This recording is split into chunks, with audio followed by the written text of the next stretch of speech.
ये हमारा life process का पार्ट 1 नहीं है, पार्ट 3 है। पार्ट 1 और पार्ट 2 हम लोग कंप्लीट कर चुके हैं। पार्ट 2 में हमने देखा था अमीबा को। तो अमीबा कैसा था हमारा? ऐसा नहीं, ये ऐसा नहीं था, ठीक है।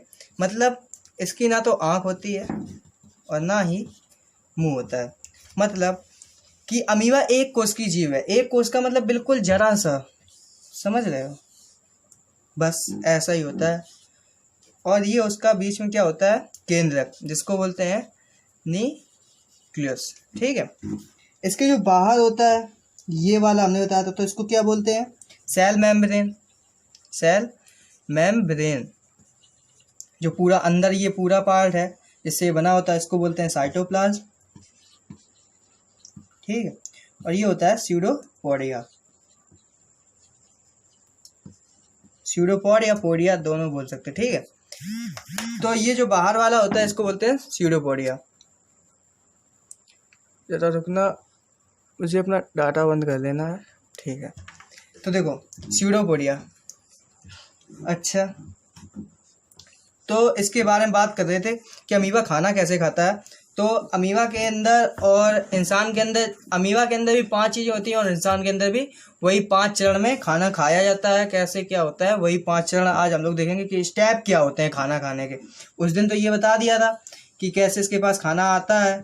तो ये अपने स्यूडोपोडिया को मुंह का आकार दे लेता है, फिर खाने को अंदर कर लेता है और अपने पूरा बंद कर लेता है। फिर ये जो केंद्रक होता है वो यहाँ पे बना रहता है और फूड पार्टिकल यहाँ पे आ जाता है। फिर ये लोग इससे न्यूट्रिशन वाले जितने भी कंपाउंड है ये ले लेते हैं और जो बचता है उसको क्या कहते हैं? स्यूडोपोडिया। फिर मुंह बना के ऐसा और इसको बाहर फेंक देता है। इसको क्या बोलते थे? फूड मॉलिक्यूल, ठीक है। जो अंदर रहता था हमारा वो तो था फूड मॉलिक्यूल। ये फूड का क्या है? रेमिनेंट बचा, जो कुछ भी बचा हुआ है उसको वो बाहर फेंक देता है। तो ये था हमारा अमीबा। पर जो स्टेप होते हैं हमारे वो देखने हैं आज हमें। तो जो स्टेप इसके अंदर है वही सेम ह्यूमन के अंदर है, वही सबके अंदर है, ठीक है। जो भी हेटेरोट्रॉफिक न्यूट्रिशन करता है यही स्टेप फॉलो करता है। चलो देखते हैं कौन सा। तो पहला कौन सा है? इंजेक्शन। इंजेक्शन हिंदी क्या होती है इसकी? अंत ग्रहण, ठीक है, अंत ग्रहण। चलो दूसरा अगर देखें तो कौन सा होता है? डाइजेशन। तीसरा देखें तो एब्जॉर्प्शन। चौथा एसिमिलेशन।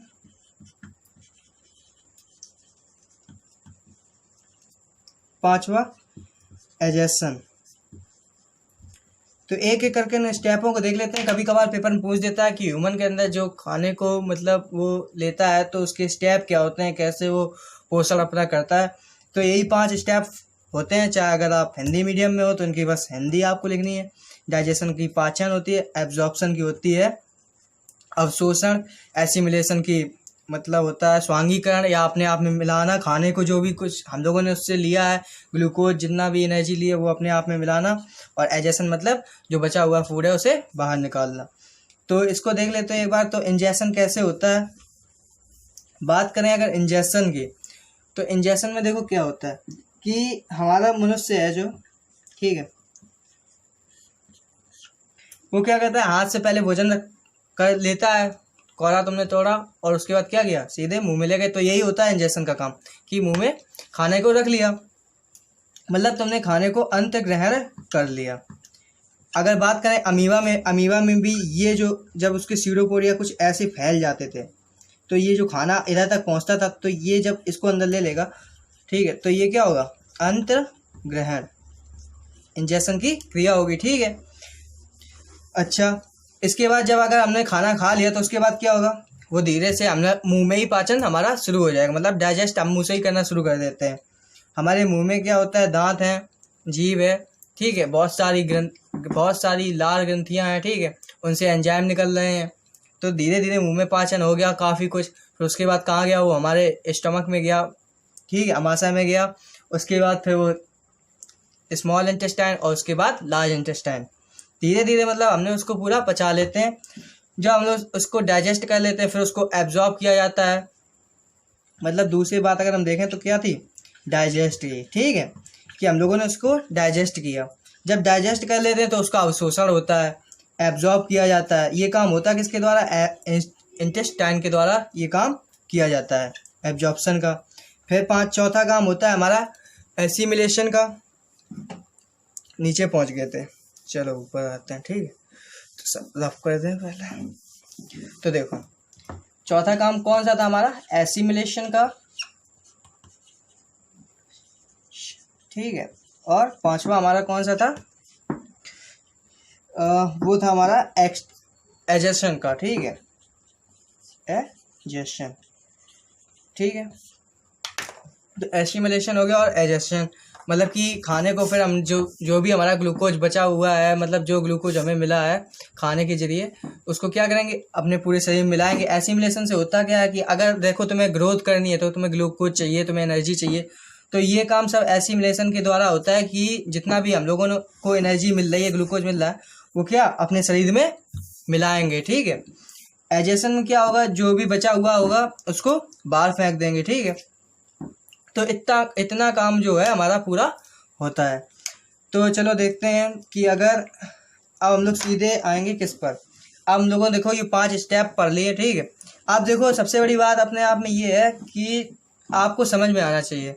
फिर लिखना तो अपने ऊपर डिपेंड होता है कि हम उसको कैसे प्रेजेंट करते हैं पेपर में, ठीक है। अगर आपको समझ में आ रहा है तो आप बताओ, अगर कोई डाउट है तो पूछो। अगर इन स्टेप को अगर आपको और पढ़ना है तो फिर आप बताओ तो मैं बताऊंगा। और चलो एक बार फिर से देख लो, अगर आपको जैसे इंजेक्शन, वैसे आगे आगे अभी सब पढ़ने को मिलेगा हम सबको, ठीक है। जब हम लोग पूरा ह्यूमन की बॉडी पढ़ेंगे, अंदर डाइजेस्टिव सिस्टम जब पढ़ेंगे तो हमें सब कुछ पता चल जाएगा कि कैसे क्या होता है। तो अगर आपसे पूछा जाए जैसे कि ये 5 स्टेप बताओ, तो आप डाइजेस्टिव सिस्टम के पॉइंट को उठाकर इसमें भी रख सकते हो। जैसे हमने आप पढ़ा वहाँ पे दांत, ठीक है, दांतों के बारे में, तीत के बारे में पढ़ा। तो सपोज तीत के बारे में हमने काफ़ी सारे पॉइंट पढ़े, तो जो है हम लोग क्या करेंगे, तीत के कि कैसे हम लोगों ने मुंह में डाइजेस्ट किया है, कैसे इंजेस्ट किया है, तो ये सारे पॉइंट आप इसमें भी लिख सकते हो जो आपको लिखने लायक लगे, ठीक है। चलो तो फिर देखते हैं आगे क्या करना है। आगे हम लोग पढ़ेंगे डाइजेस्टिव सिस्टम को। तो उसके अंदर ये सारे स्टेप आप अपने दिमाग में बसा लो बिल्कुल।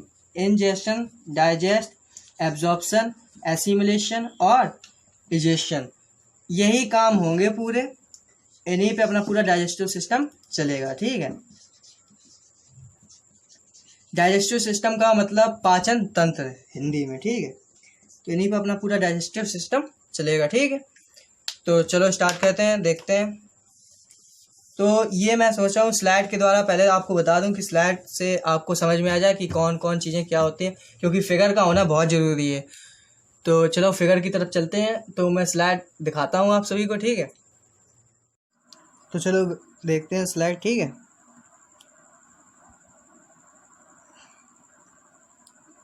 तो ये हमारे दोस्त हैं, इन्हीं का डाइजेस्टिव सिस्टम देखेंगे। चलो देखो कि शुरुआत कहाँ से होती है। हमने बताया कि इंजेक्शन, ठीक है, तो हमने खाना मुंह में रख लिया अपने, ठीक है। तो काम क्या हमारे जो रखना है वही क्या कहलाएगा? इंजेक्शन, ठीक है। इसके बाद हमने अपना मुंह चलाना शुरू किया, दांतों से उसको चबाना शुरू किया, तो वो क्या कहलाएगा? डाइजेस्ट करना, ठीक है। डाइजेस्ट करना शुरू हमने अपने कहाँ से कर दिया? मुंह से। इसके बाद हमारे जो मुंह में होती हैं वो सलेवरी ग्लैंड्स होती हैं। कितनी होती हैं ये? इनकी संख्या होती है 6, मतलब कि 3 पेयर्स में, ठीक है।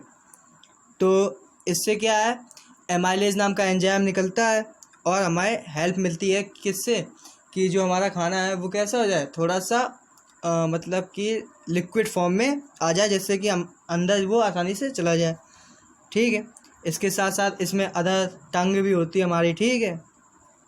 फिर हम खाने को धीरे धीरे च्यू करते हैं, चबाते रहते हैं, और उसके बाद क्या कहते हैं, ओसोफोगस में आता है खाना। ओसोफोगस में देखो कैसे आता है खाना, कि इसमें होता क्या है कि जैसे आपने खाना खाया, ठीक है, तो वो कॉर बन के एक ऐसा गया में, ठीक है। इसके बाद क्या होता है, जस्ट जो नली होती है ये देखो नली क्या होती है, ऊपर थोड़ी ऐसी हो जाती है पतली से, और नीचे भी पतली सी होती है। धीरे धीरे ये खाना जाता है, तो मतलब ये एक तरीका की क्या बन जाती है, एक सीरीज सी बन जाती है। जैसे कि यहाँ पे आपके खाना है, जैसे यहाँ पे, ठीक है, तो इसके ऊपर और नीचे नली क्या होगी, पतली होगी। फिर जैसे आपने दूसरा कॉर्ड यहाँ पे लिया, मतलब कि एक ऐसा नहीं होगा कि लगातार एकदम खाना गट गट गट गट गिर रहा है, ऐसा नहीं होता, ठीक है। धीरे धीरे खाना क्या एक वेव की तरह में जाता है कि एक वेव गई उसके बाद फिर दूसरी वेव जाएगी, ठीक है। तो ये काम होता है एसोफेगस में, और इसकी लंबाई कितनी होती है 25 सेंटीमीटर, ठीक है, 25 सेंटीमीटर की ये होती है। तो ये देखो यहाँ पे एक दिखाया भी गया है छोटा सा कि एक ऐसे ही जाता है, जैसे देखो इसके ऊपर और नीचे देखो थोड़ा थोड़ा पतला है और बीच में क्या है जहाँ अपना खाना होता है वो पार्ट थोड़ा मोटा होता है। उसके बाद खाना हमारा जाता है स्टमक में, डाइजेशन का ही काम चल रहा है। इससे देखो कौन कौन सी हमारी ग्लैंड्स जुड़ी होती हैं, वो होती है एक हमारी ये देखो जुड़ी है लिवर, उसके बाद यहाँ पे देखो ये येलो येलो दिख रहा है तो ये कौन सा है पैनक्रियाज, ठीक है, पैनक्रियाज जुड़ा हुआ है। तो इसके बाद देखो क्या है कि ये नली जो आई थी यही किस में बदल गई स्टमक में, फिर स्टमक के बाद ये कहाँ चली जाती है सीधे, ये हमारी स्मॉल इंटेस्टाइन में बदल जाती है। और स्मॉल इंटेस्टाइन के बाद अगर तुम देख रहे हो यहाँ पर कि स्मॉल इंटेस्टाइन के बाद ये पूरी बन जाती है लार्ज इंटेस्टाइन और फिर फिनिश हो जाती है। तो ये जो ऊपर से स्टार्टिंग होती है इसको पूरा बोलते हैं जीआई ट्रैक्ट, ठीक है। मतलब देख रहे हो एक पूरा तरीका के ट्रैक्ट है कि एक तरफ से शुरू हुए तो जब तक ख़त्म हुए तब तक वो चल ही रही है बराबर, ठीक है। पर अगर बात करें इनकी जो जुड़ी होती हैं, जैसे कि ये एक जुड़ी थी, ये जुड़ी थी, ठीक है, पैनक्रियाज जुड़ा था, तो इनको बोलते हैं ग्लैंड्स। तो हम लोग डाइजेस्टिव सिस्टम जो है वो अपना दो पार्ट में कवर करते हैं, पहला जीआई ट्रैक्ट पढ़ते हैं, उसके बाद ग्लैंड्स के बारे में पढ़ते हैं। चैप्टर यही वाला थोड़ा बड़ा है, बाकी बात इसके सारे चैप्टर ज़्यादा इतने बड़े नहीं हैं, इतने लेंदी नहीं है, क्योंकि इसमें देखो तुम्हें रेस्पिरेशन भी पढ़ना है और उसके बाद फिर इसमें पूरे तुम्हें लगभग 4 टॉपिक पढ़ने पड़ते हैं और सबके बारे में भी पढ़ना पड़ता है कि किससे क्या होता है। तो आराम आराम से पढ़ो, ठीक है। चलो देखते हैं अब क्या। तो ये हमारा था डाइजेस्टिव सिस्टम। इसके बाद अब देखो क्या करना है कि हमें अब एक एक चीज़ के बारे में डिटेल में पढ़ना है। जैसे कि अगर बात करें तीत की, तो तीत के बारे में डिटेल में पढ़ना है। तो धीरे धीरे स्लाइड के जरिए अगर आपको सही समझ में आ रहा है तो आप बताओ स्लाइड के जरिए, या फिर मैं बोर्ड में अगर पढ़ाऊँगा तो बोर्ड में जैसा आपको सही लगे वैसा कमेंट करके बता दो, तो वैसा ही फिर हम लोग अगले वीडियो बनाएंगे, ठीक है। अगर बोर्ड में आपको सही लगता है तो बोर्ड में बताएंगे, अगर स्लाइड ज़्यादा अच्छी लग रही है तो स्लाइड में देख लेना, ठीक है। तो देखो क्या था, ये सारे हमारे कवर हो गए। उम्मीद है कि आपको समझ में आ रहा होगा कि कैसे जीआई ट्रैक्ट था ये पूरा, ठीक है। ये जीआई ट्रैक्ट पूरा बन के चलता है अपना, और जो अदर जुड़ी होती हैं, ये जो मैंने बताया ये जुड़ी होती हैं, ठीक है। ये क्या होती हैं, ये ग्लैंड्स होती हैं। तो चलो देखते हैं अगला। ये देखो एक 3D मॉडल है, कुछ ऐसे लगते हैं, ठीक है, अगर अपने शरीर में देखें तो। चलो फिर देखते हैं आगे की क्या करना है। तो आगे अगर बात करें तीत की, ठीक है, तो तीत के 4 प्रकार होते हैं अपने। कौन कौन से, इंसीजर, कैटाइन, मोलर और प्रीमोलर, ठीक है। तो इनकी सीरीज क्या रहती है तो उसको देखो। अगर हम लोग बात करें तो इंडिया के प्राइम मिनिस्टर मोदी, तो इंडिया के प्राइम मिनिस्टर मोदी। चलो बोर्ड पे चलते हैं क्योंकि यहाँ पे बन नहीं पाएगा, ठीक है, जितनी भी वैसी चीज़ें हैं। तो चलो बोर्ड पे चलते हैं। फिर देखो सबसे पहले तीत की अगर बात करें, ठीक है, देखो हमने खाने को मुंह में रख लिया तो इंजेस्ट यही अपना था, ठीक है। पर अगर तीत की बात करें, अब हम लोग एक एक चीज़ को डिटेल में मतलब पढ़ेंगे कि तीत है, टंग है अपनी, ठीक है, धीरे धीरे हर चीज़ को डिटेल में पढ़ेंगे। तो तीत को अगर देखो पढ़ें तो तीत हमारे 4 प्रकार के होते हैं इंसानों में। कौन कौन से, इंसीजर, ठीक है, दूसरा कैनाइन, तीसरा प्रीमोलर और मोलर, ठीक है। तो देखो क्या होगा अपना, ठीक है। तो देखो इंसीजर क्या होता है, इंसीजर अभी हम लोग स्लाइड पे भी देख लेंगे कैसा होता है इंसीजर, कैसा होता है कैनाइन, कैसा प्रीमोलर, फिर मोलर। देखो अपने मुंह में ऐसे अपना एक जबड़ा मान लो, ठीक है, तो जो सामने वाले दांत होते हैं यही होते हैं इंसीजर। इसके बाद थोड़े पैने से दांत नहीं होते जिससे हम लोग टेप वगैरह काटते हैं, वो होते हैं कैनाइन। फिर उसके बाद प्रीमोलर आते हैं और फिर मोलर आते हैं, ठीक है। नहीं दिखा, दिख तो रहा है, चलो ठीक है। तो ये सीरीज चलती है कि ये फिर ये, इसके बाद ये, ठीक है। चलो तो ये हो गया अपना, ठीक है। तो स्लाइड देख लो एक बार फिर से, तो अपने टीथ कवर हो जाएंगे, ठीक है। फिर इनको याद कर लो कि कितने कितने होते हैं। चलो देखते हैं स्लाइड। तो देखो ह्यूमन टीथ के बारे में बात करें तो आपको ह्यूमन टीथ तो पढ़ना ही है, उसके साथ साथ टीथ फार्मूला तो आपको पता होना चाहिए कि एक वयस्क मनुष्य में 32 दांत होते हैं, ठीक है। तो उनमें कौन कौन से होते हैं? इंसीजर, कैनियन, प्रीमोलर और मोलर। तो देखो इंसीजर मैंने बताया जो सामने के बड़े बड़े से दांत नहीं होते हैं वही होते हैं इंसीजर, इसके बाद कैनाइन, फिर प्रीमोलर और मोलर। शेप आप देख सकते हो कैसी है किसकी, ठीक है, इंसीजर की, कैनाइन की, प्रीमोलर की और मोलर की। तो इनका जो फार्मूला होता है वो देखते हैं। तो अगर इंसीजर की बात करें तो इंसीजर कितने होते हैं हमारे मुंह में? 8, कैनाइन 4, फिर उसके बाद प्रीमोलर 8 और मोलर 12।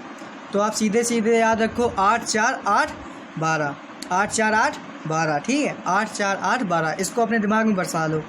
फिर इसके बाद देखो जो ये 8 है ना, तो इनमें 4 ऊपर होते हैं, ऊपर वाले जबड़े में, और 4 नीचे वाले में, ठीक है। और अगर बात करें ये मान लो एक जबड़ा है, एक ऊपर होगा तो 4 इसमें इंसीजर होंगे और 4 इसमें, ठीक है। इस तरीके से इंसीजर कौन से होते हैं? जो सामने वाले दांत होते हैं, ठीक है। उसके बाद अगर बात करें किसकी? कैनाइन की, तो कैनाइन कितने थे? 4 थे ना ये, तो 2 ऊपर और 2 नीचे, ठीक है। तो एक इधर पे होगा, एक इधर होगा, इसके बाद ऊपर वाले जबड़े में एक इधर और एक इधर, सामने सामने तो इंसीजर होते हैं, ठीक है। इसके बाद बात करें किसकी? प्रीमोलर की, तो प्रीमोलर कितने थे? प्रीमोलर हमारे थे 8, 4 ऊपर 4 नीचे। मोलर कितने थे? 12, ठीक है, 8 4 8 12 बताया था ना, तो 12। मोलर कितने थे? 12, 6 ऊपर और 6 नीचे, ठीक है।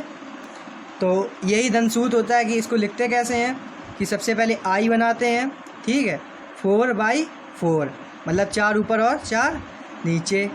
इसमें लिख नहीं पा रहा है ज़्यादा सही। देखो कैनाइन, तो इसको 2/2, मतलब 2 ऊपर और 2 नीचे। फिर देखो कौन से थे? प्री, तो प्रीमोलर कितने थे? 8 4 8, 8 थी ना इनकी संख्या, तो 8 ये थे, ये 4 थे, 8 4 8 12। तो देखो 8 है ना, तो 8 का आधा कितना होगा? 4, तो 4 ऊपर और 4 नीचे। इसी के बाद m लिख दो और m पे दिखा दो 6/6, ठीक है। तो ये अपना दंतसूत्र हो जाता है। ऐसे इनको पूरा एक सिस्टम में लिखना पड़ता है, पहले आई, फिर सी, फिर पी, फिर उसके बाद m, ठीक है। चलो देखो इसके बाद देखो दांत के अंदर एक लेयर होती है, इसका नाम होता है इनेमल। यह दंत क्षरण को रोकती है, मतलब आपके दांत जल्दी जल्दी कमज़ोर ना हो जाएं, इसके लिए ये लेयर होती है, इसको बोलते हैं इनेमल। इसके बाद देखो ये बोन्स होती हैं, ये गम्स होते हैं, गम्स मतलब मसूड़ा, ठीक है, जो मसूड़ों जिसमें ये फिक्स होते हैं। दांत के अंदर एक पल्प भी होता है, ठीक है। इसके साथ साथ ये डेंटिन होता है यहाँ पर, और ये होती हैं जो जड़ें ऐसी नहीं देख रहे हो, ये होती हैं रूट, ठीक है, इनको बोलते हैं रूट। तो टीथ के अंदर बस इतना ही है। चलो देखते हैं अगला कौन सा टॉपिक है। ये देखो होमवर्क रहेगा कि आपको इनके नाम बताने हो और दंत सूत्र एक बार अपनी कॉपी पर लिख के दिखाना है, ठीक है, और ग्रुप पर डालना है इसकी फ़ोटो, ठीक है।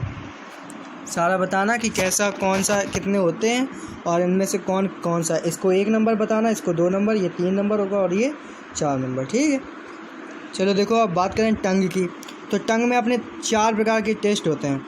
सॉर मतलब खट्टा, स्वीट, फिर उसके बाद बिटर, स्वीट एंड सॉल्ट, मतलब कि कड़वा होता है, खट्टा होता है, मीठा होता है और नमकीन। 4 प्रकार के टाइप होते हैं। तो देख लो, इसमें याद कर लो कि किनारे किनारे पे सॉर, नीचे साइड स्वीट एंड सॉर, पीछे साइड कौन सा है? बिटर अपना, और बीच में भी कौन सा है? स्वीट। तो देखो एक बात और कि अगर आपसे पूछा जाए कि सबसे कठोर मांसपेशी कौन है, तो वो जीभ ही है अपनी, ठीक है। सबसे कठोर मांसपेशी मतलब यह सबसे मजबूत मांसपेशी है, ठीक है। चलो आगे देखते हैं। तो उसके बाद देखो अब बात कर रहे हैं, अगर मुंह को अपना थोड़ा ब्राइटली खोलें तो देखो क्या होगा।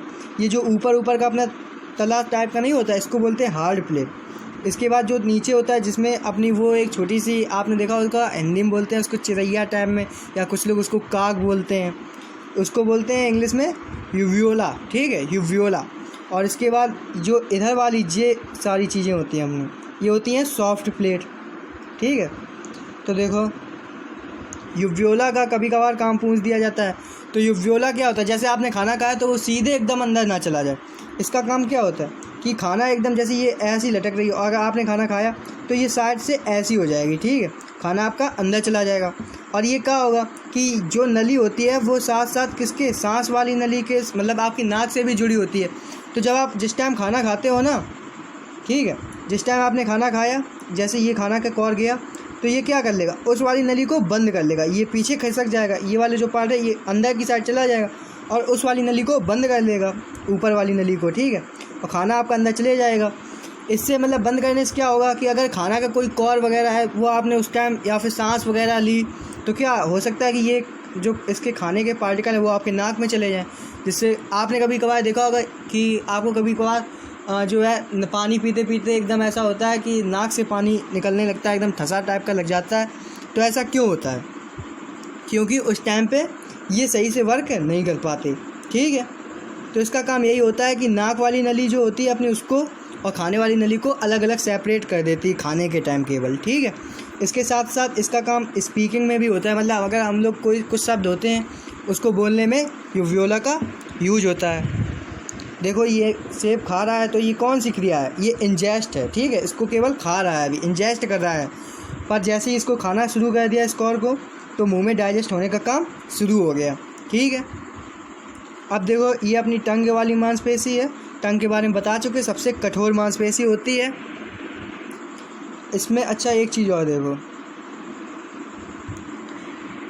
ये देखो इसमें जो कॉर है, ठीक है, तो यहाँ पे देखो यूवियोला की अगर बात करें कि यूवियोला कौन सी है तो ये है यूवियोला, ठीक है। तो ये देखो होता क्या है कि ये वाली जैसी कॉर ये आएगा आगे बढ़ के तो ये यूवियोला यहाँ पर ऐसी चिपक जाएगी, जो नाक वाला है उस वो बंद हो जाएगा उस टाइम और ये सीधा खाना अंदर चला जाएगा, ठीक है। इससे हो गया कि ये वाला जो कण है इसके खाने के जो कण है वो कहीं नाक में ना चले जाए, इस वजह से क्या होता है यूवियोला बंद हो जाती है जैसे ही आप खाना खाओगे, ठीक है। आप समझ गए ना, नहीं समझे तो डाउट, आप अगर कोई भी डाउट हो तो ज़रूर ग्रुप पे डाल देना, ठीक है। चलो तो देखो इसको, तो क्या होता है कि इसके जो एक अगला पार्ट है हमारा फॉरेंक्स। तो फॉरेंक्स का होता है खाना जैसे हमने खाया उसके बाद सीधे फॉरेंक्स में ही जाता है, ठीक है।